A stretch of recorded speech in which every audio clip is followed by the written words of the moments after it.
Hello दोस्तों, मैं दुर्गेश मौर्य। आज हम बात करने वाले हैं इतिहास में होने वाली बहुत बड़ी घटनाओं के बारे में। इन इतिहास में हुई घटनाओं में से कुछ ऐसी घटनाएं भी हुई हैं जो हमें और हमारे दिल को झकझोर कर देने वाली होती हैं। उन्हीं में से एक घटना है टाइटैनिक के सिंकिंग की, जो कि सन 1912 में अपने समेत 1500 लोगों की जान का गवाह बना और वह अपने समेत 1500 लोगों को लेकर समुद्र की तलहटी में समा गया। और यह इतिहास में होने वाली सबसे भयानक घटनाओं में से एक इसीलिए मानी जाती है क्योंकि उसने पहले ही अपनी राइड में इतने सारे लोगों को लेकर समुद्र में समा गया, जो कि बहुत ही भयानक थी। तो हम आज बात करेंगे क्या वास्तव में इस टाइटैनिक को बचाया जा सकता था, क्योंकि बहुत इतिहासकारों व रिसर्चर्स का मानना है कि इसमें हुई बहुत कमजोरियों के चलते ही टाइटैनिक डूबा था, या फिर ओवर कॉन्फिडेंस था, या उसमें की गई लापरवाही कुछ थी। इसमें कुछ विशेष जानकारों का कहना है कि उन्होंने कुछ सिंपल चीज़ों को नहीं अपनाया, जिसके कारण टाइटैनिक डूबा। तो आज हम इन सभी सवालों के जवाब एक ही वीडियो में देंगे और बने रहिए इस वीडियो में। I will clear the whole your mistakes in this video, so please let's watch the video till the end. Titanic अपने समय का सबसे बड़ा समुद्री जहाज़ था, जो कि नॉन सिंकेबल माना जाता था। यह उस समय इंसानों द्वारा बनाई गई सबसे बड़ी चीज़ थी। टाइटैनिक जहाज़ को 31 मार्च 1909 को लगभग 3000 लेबरों ने बनाना शुरू किया और इसको लगभग 26 महीनों में, यानी कि 31 मई सन 1911 तक बनाकर तैयार कर दिया।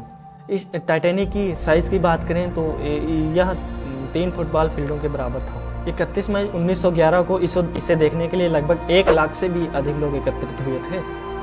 टाइटैनिक की चिमनियाँ और इसके डेकोरेशन का काम मई 1912 तक चलता रहा और उसको इसी महीने अपने यात्रा के लिए जाना था। किसको पता था कि यह उसकी पहली यात्रा नहीं बल्कि आखिरी यात्रा होने वाली थी। 2687 यात्रियों तथा 860 क्रू मेंबर्स के साथ टाइटैनिक 10 अप्रैल सन 1912 को इंग्लैंड के साउथहैम्पटन से न्यूयॉर्क की ओर रवाना हुआ। टाइटैनिक जहाज़ के कप्तान एडवर्ड स्मिथ को बनाया गया, और जो कि बहुत कुशल और ज्ञानी स्वभाव के व्यक्ति माने जाते थे, जिसमें नए 13 शादीशुदा जोड़े अपना हनीमून मनाने के लिए गए थे। इस जहाज़ पर 9 कुत्ते भी सवार थे, जिसमें से केवल 2 ही हादसे में वापस बच पाए थे। टाइटैनिक अपने आप में बहुत बड़ा था और यह अपने विश्व रिकॉर्ड बनाने के लिए कंपनी के मालिक ने इसका टाइटैनिक के कप्तान एडवर्ड स्मिथ को टाइटैनिक को हाई स्पीड में चलाने के लिए फोर्स किया, जिसके कारण एडवर्ड स्मिथ ने जहाज़ को लगभग 40 किलोमीटर प्रति घंटे की स्पीड से चलाया, जो कि समुद्री मार्गों में 40 किलोमीटर प्रति घंटे की स्पीड बहुत ज़्यादा मानी जाती है। 4 दिन तक सब ठीक चलता रहा, लेकिन 14 अप्रैल सन 1912 को रात 11:18 पर टाइटैनिक एक आइसबर्ग से टकरा गया, जिसके कारण उसके डैमेज हुए निचले हिस्से में पानी भरने लगा और वह टाइटैनिक, कभी न डूबने वाला टाइटैनिक अपनी त्रिदम पर डूबने की स्थिति में आ गया, जिसके कारण उसमें बैठे सभी यात्री सहित सभी क्रू मेंबर्स दहल गए। टाइटैनिक से टकराने वाला आइसबर्ग लगभग 100 फीट का था और जो कि ग्रीनलैंड से टूट कर आया था, जो कि 10,000 साल पहले आइसबर्ग से अलग हुआ था। ये तस्वीर अगले दिन हादसे वाली जगह के हादसे के पास मिली हुई तस्वीर है, जो कि 2 आइसबर्ग की है। इस माना जाता है कि टाइटैनिक इन्हीं 2 आइसबर्ग्स में से किसी एक में टकराया था।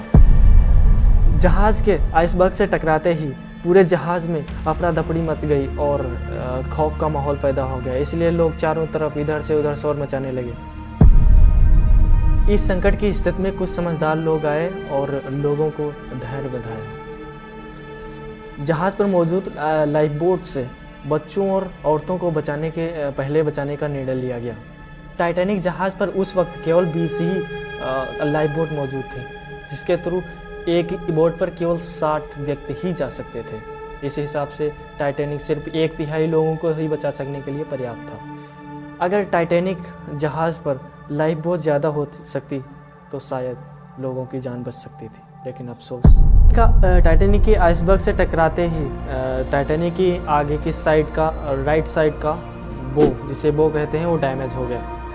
तो टाइटैनिक के आगे के हिस्से में पानी भरने लगा और इस पश्चात वहाँ के स्पेशलिस्टों ने इस चीज़ को देखा तो वो मान गए कि यह टाइटैनिक अब डूबने वाला है। कभी ना डूबने वाला जहाज़ अभी लगभग 2 घंटों के अंदर डूबने वाला है। आइसबर्ग से जहाज़ टकराने के लगभग 2 घंटे 40 मिनट बाद टाइटैनिक लगभग डूबने की कगार पर आ गया। फिर टाइटैनिक 2 घंटे 40 मिनट बाद समुद्र में डूब गया। टाइटैनिक जिस वक्त पानी में डूबा वहाँ लगभग -2 डिग्री सेल्सियस का तापमान था, जिसमें मनुष्य केवल 15 मिनट के लिए ही सर्वाइव कर सकता था। एक अनुमान के अनुसार यह घटना इतिहास में होने वाली सभी घटनाओं में से बहुत बड़ी मानी जाती है। इसमें लगभग 1537 लोग अपने रिलेटिव सहित समुद्र की तलहटी में समा गए। इस दुर्घटना में केवल 306 लोगों की ही लाशें मिल पाई, बाकियों की लाशें समुद्र ने अपने गोद में समा लिया।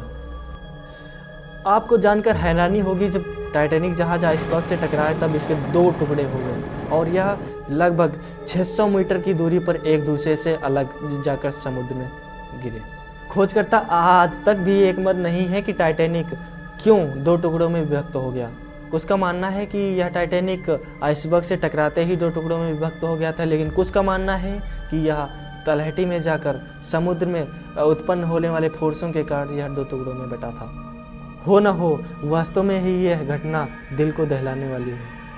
आपको इससे पता लग गया होगा कि टाइटैनिक कैसे समुद्र में अपने समेत इतने सारे लोगों की जानों का गवाह बना और यह आज भी समुद्र में मौजूद है। विज्ञान इतनी तरक्की कर चुकी है, लेकिन यह टाइटैनिक को निकालने में असमर्थ रही। माना जाता है कि अगर यह टाइटैनिक 50 साल और समुद्र में पड़ा रहा तो यह अपना अस्तित्व भी खो देगा।